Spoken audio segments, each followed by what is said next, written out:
Ang 23 anyos na si Rona mula sa Toril sa Davao City, lalambot-lambot daw. Pero pagdating sa hardcourt, halimaw! May mainit na salpukang magaganap sa basketball court na ito sa Davao City. Ang unang koponan, ang all-male basketball team ng Barangay Toril. Ang kanilang makakalaban, ang PPG, short for Powerpuff Girls. Mukha man silang mga muse sa paliga. Nasa team naman daw nila ang makailang ulit ng naging MVP ng kanilang barangay.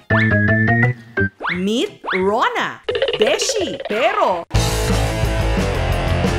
singgaling daw ng NBA superstar na si Kyrie Irving. Mahilig ako mag-basketball when I was 10 years old. Naglalaro naman ako ng pambabae like Chinese garter, pero mostly talaga is larong panglalaki talaga. Tatabi ang lahat sa galing niyang mag-Euro step. Tudlo ko siya sa bata pa sa 15 to 16. Samahan, ma'am. Kaya lahat ng mga hinahamon niya, napapaatras. Wow! Sobrang lakas, makakapalakpak ka talaga. Kung makalaro mo siya sa basketball, hindi talaga siya basa-basa. At hindi naman daw sa nambobola. Pero sa basketball championship sa kanilang bayan, nasa 30 na raw ang naipanalo nila. Kaya makailang ulit na rin siyang hinirang na MVP o Most Valuable Player. Sabi nila, nakaka-proud daw ako kahit bakla, naglalaro ng panglalaki. Madalas mang maka 3 points. May pagkakataon daw na napapa-time out siya. Dati po, inaway talaga akong kang bakla ka, huwag kang maglaro. Oh, ano, ganito lang, suntukan. Lahat naman po tayo nasasaktan kapag nambubuli. Just ignore na lang.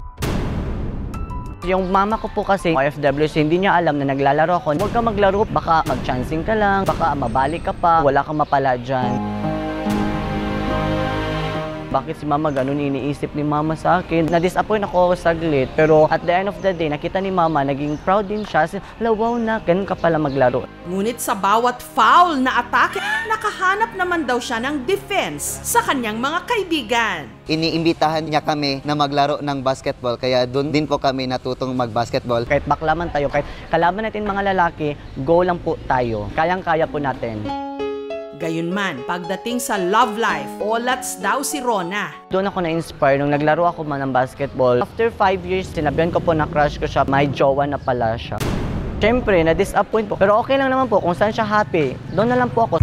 Kaya ang kanyang pantasya, ibinabaling na lang niya sa kanyang showbiz crush.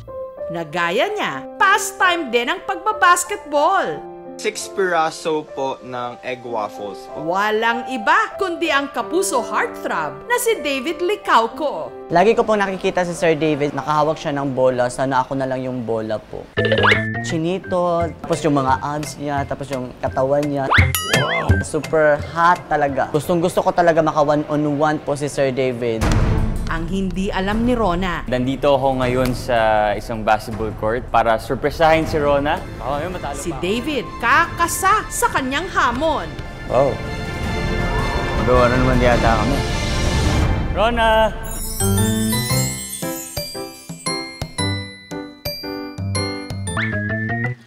Beshi man, wag daw ismulin si Rona. Ang binansagang Becky Irving ng Davao City. Kaya lahat ng mga hinahamon niya napapaatras. Makakapalakpak ka talaga.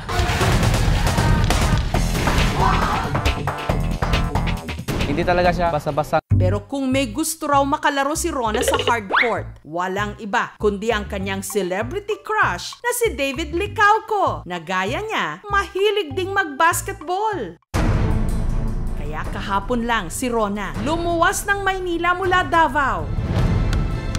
Ang hindi niya alam, meron siya ritong makaka one-on-one. Wow. Magawa na naman yata kami. Rona! Hala. Unsa? Pwede ba tayo maglaro? Pwede. Nalaruin natin.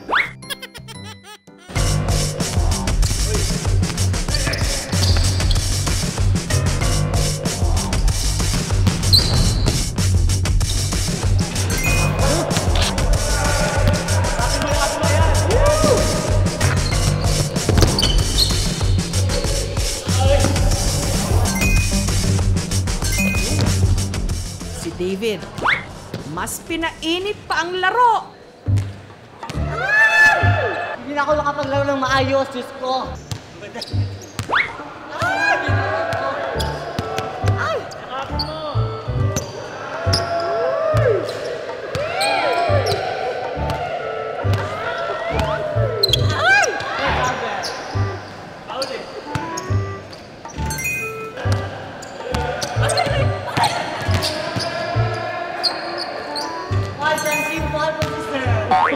Dancing ball po siya. Sa huli, ang nanalo si Rona. Okay lang sa akin kasi at least masaya siya ngayon. Sobrang nagulat ako na gano'n siya ka-athletic. First time, ginoo ko. Pero may regalo ako sa'yo. Para may gagamitin kang bola sa pag-uwi mo sa Davao. Sir, salamat po sa remembrance, sir. Napakasaya ko talaga, sir. Buo na talaga ang buhay ko, sir. Nagpapasalamat ako kay Sir Davis saka sa KMGS po. Thank you po. Ay, mga sir, ginoo ka, sir. Remembrance ko, itago ko sa kwarto ko po, sir. Sa anumang laban, kailanman, hindi dapat nagiging sukatan ang kasarian. Dapat ambag sa lipunan at kakayahan. As long as we follow the rules po, so you can play fair po. Thank you for watching, mga kapuso. Kung nagustuhan niyo po ang videong ito, subscribe na sa GMA Public Affairs YouTube channel. And don't forget to hit the bell button for our latest updates.